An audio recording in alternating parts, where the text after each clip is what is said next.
दोस्तों स्वागत है आपका NIOS स्टूडेंट्स के अपने चैनल बी प्रिपेयर्ड पर। सबसे पहले चैनल को सब्सक्राइब करके बेल आइकन को प्रेस करें और रेगुलर यूज़फुल वीडियोस हासिल करें। आज जो हम चैप्टर डिस्कस करने वाले हैं वो है NIOS class 12th business studies के चैप्टर नंबर 3 बिजनेस एनवायरनमेंट का। वीडियो में एग्ज़ाम से रिलेटेड सभी इम्पॉर्टेंट नोट्स और टॉपिक्स को हिंदी और इंग्लिश में एक्सप्लेन किया जाएगा।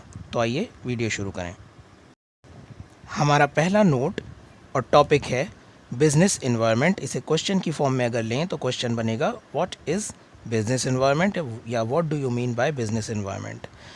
The term business environment connotes external forces, factors and institutions that are beyond the control of the business and they affect the functioning of business enterprise. These include customers, competitors, suppliers, government and the social, political, legal and technological factors etc.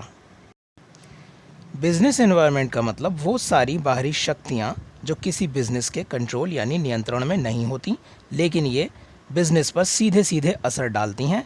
इसमें customers यानी ग्राहक, competitors यानी हमारे प्रतियोगी, supplier, सरकार, सामाजिक और राजनीतिक लोग शामिल हैं।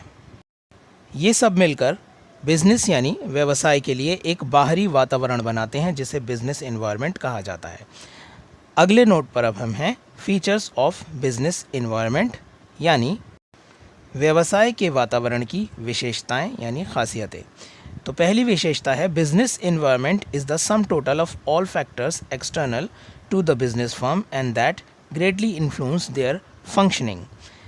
बिजनेस एनवायरनमेंट जो है यानी कि व्यवसाय का जो वातावरण है वो एक सम टोटल है यानी जमा है उन सारे फैक्टर्स का, उन सारे कारकों का जो बाहरी तौर पर हमारे बिज़नेस को बहुत अच्छी तरह या बहुत ज़्यादा तरीके से इफ़ेक्ट करते हैं, हमारे बिज़नेस पर वो असर डालते हैं।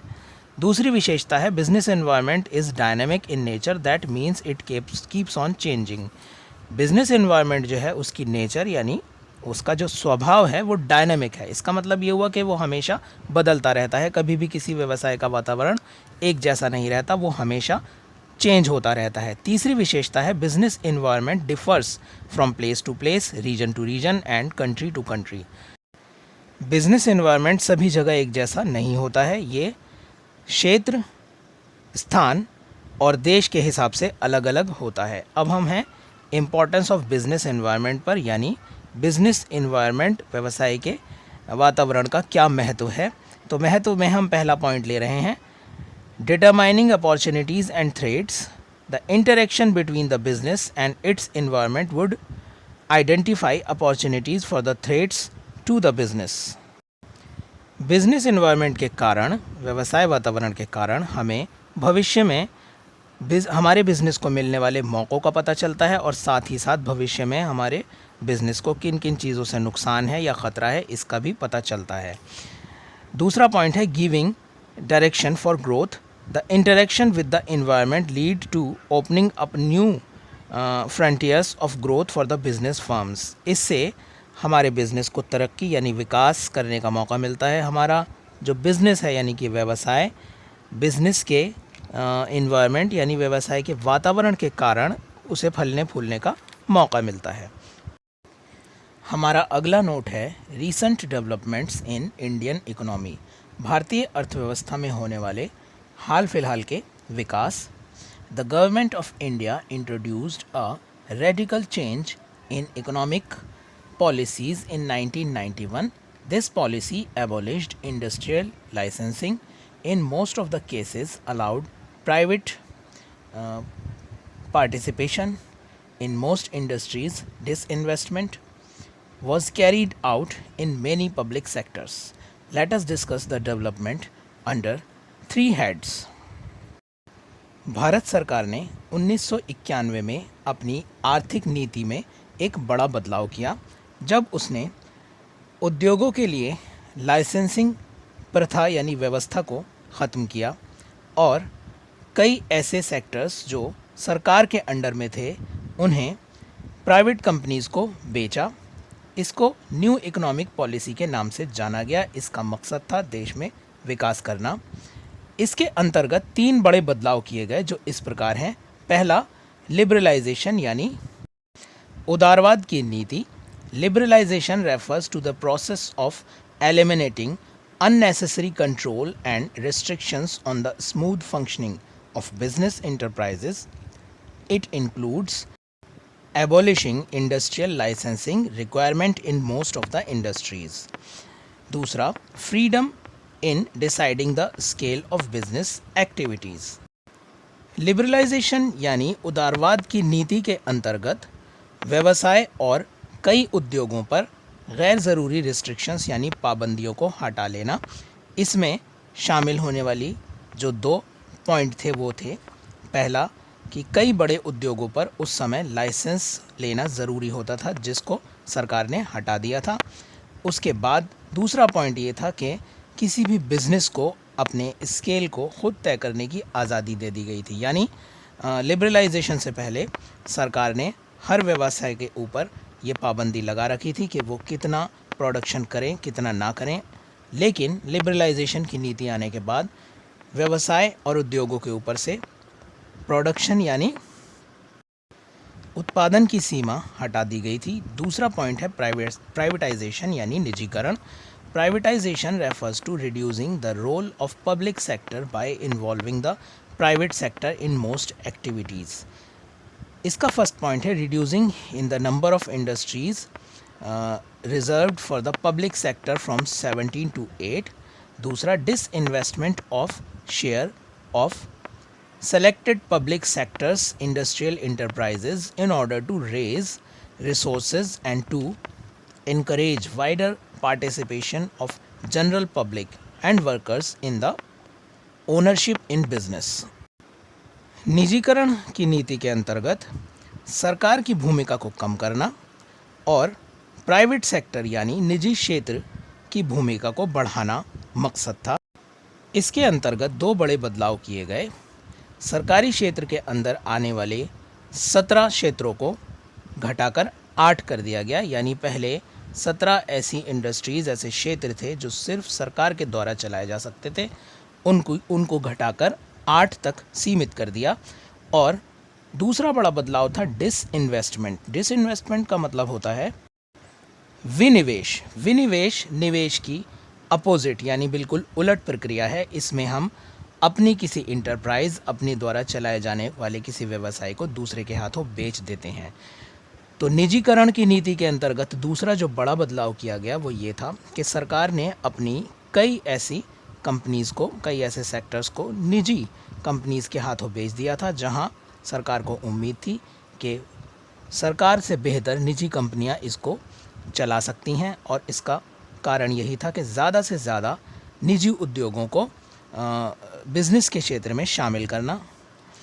तीसरा पॉइंट था ग्लोबलाइजेशन यानी वैश्वीकरण। Globalisation means integrating the economy of a country with the world economy. This implies free flow of goods and services, capital, technology and labour across national boundaries. तो ग्लोबलाइजेशन का मतलब है अपने देश को दुनिया के तमाम देशों के साथ, दुनिया के बाकी देशों के साथ जोड़ देना, ताकि एक देश के वस्तुएं, सेवाएं, कैपिटल यानी कि पैसा, टेक्नोलॉजी, तकनीक, लेबर एक से दूसरी देश में आसानी से लाए और ले जाए जा सकें। अब हम अपने नए टॉपिक पर हैं, यानी हमने अपना पिछला topic recent development of Indian economy का ख़त्म कर लिया है, जिसमें हमने 3 बड़े बदलाव 1991 के बाद से भारतीय अर्थव्यवस्था में देखे थे, जो थे लिबरलाइजेशन, प्राइवेटाइजेशन और ग्लोबलाइजेशन। अब हम अपने अगले पॉइंट पर हैं, जो है सोशल रिस्पॉन्सिबिलिटी ऑफ बिजनेस। व्यवसाय की सामाजिक जिम्मेदारी, जिसमें पहला पॉइंट है, यानी पहली जिम्मेदारी के तौर पर हम इस पॉइंट को ले सकते हैं, जो है सेल्फ इंटरेस्ट।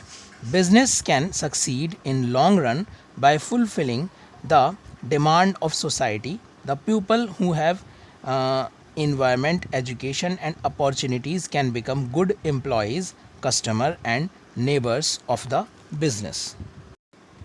व्यवसाय की पहली जिम्मेदारी ये है कि वह उत्पादन के ज़रिए समाज में रहने वाले लोगों की सभी ज़रूरतों को पूरा करे। दूसरा पॉइंट है balancing of social power, the decision and activity of business can effect the customers, employees, environment and community. Business की दूसरी जिम्मेदारी ये है कि अपने ग्राहकों, अपने वर्कर्स, बिजनेस का एनवायरनमेंट यानी कि वातावरण और कम्युनिटी, आसपास के लोगों के बीच में एक बैलेंस को यानी एक संतुलन को बनाकर रखे। तीसरा पॉइंट है social awareness, nowadays consumers are aware of the quality of various products, the market price of the various products. तीसरा है लोगों में जागरूकता पैदा करना भी व्यवसाय की तीसरी जिम्मेदारी है। आजकल सभी ग्राहकों को यानी समाज में रहने वाले वो लोग जो ग्राहक हैं उनमें अवेयरनेस यानी जागरूकता को पैदा करना भी बिज़नेस की यानी इस व्यवसाय की एक ज़िम्मेदारी है। इस चैप्टर के यानी इस पार्ट के अब हम आखिरी पॉइंट पर हैं, आखिरी टॉपिक पर हैं, जो है बिज़नेस एथिक्स। बिज़नेस एथिक्स यानी बिज़नेस की नीतियाँ या बिज़नेस का व्यवसाय का नीति शास्त्र।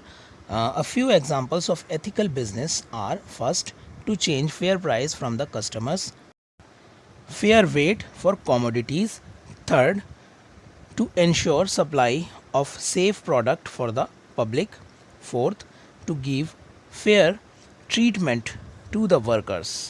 बिज़नेस एथिक्स यानी बिज़नेस का व्यवसाय का जो नीति शास्त्र है वो हमें कुछ नीतियों के बारे में बताता है जो हर व्यवसाय को फॉलो करनी चाहिए यानी जिनको हर व्यवसाय को अपनाना चाहिए, जिसमें पहला है कि अपने ग्राहकों से उचित दाम लेना यानी फेयर प्राइसेस, सही कीमत, मुनासिब दाम लेना। दूसरा, चीज़ों की सही मात्रा का तोल करना यानी सही मात्रा में तोल कर अपने ग्राहकों को चीज़ें देना। तीसरा है सही यानी सेफ़, जैसे हम कहते हैं सुरक्षित उत्पादन करना और सुरक्षित उत्पादों की बिक्री करना, यानी कोई भी प्रोडक्ट ऐसा ना हो जिसे ख़रीदने के बाद ग्राहक को किसी भी तरह का कोई ख़तरा हो। और चौथा पॉइंट है give fair treatment to the workers, यानी अपने यहाँ बिज़नेस में काम करने वाले जितने भी वर्कर्स हैं, एम्प्लॉयज़ हैं, उनके साथ एक सही रिलेशन यानी एक सही रिश्ता कायम करके रखना, उनके साथ सही व्यवहार, सही बर्ताव करना। तो दोस्तों यहाँ पर तीसरा चैप्टर हमारा समाप्त हो गया है। अगर आपने हमारे बिज़नेस स्टडीज़ के बाकी के 2 चैप्टर्स नहीं देखे हैं तो उनका लिंक आपको वीडियो की डिस्क्रिप्शन में मिल जाएगा। तो मिलते हैं जल्द ही एक नई यूज़फुल वीडियो के साथ। सपोर्ट करते रहिए हमारे चैनल को।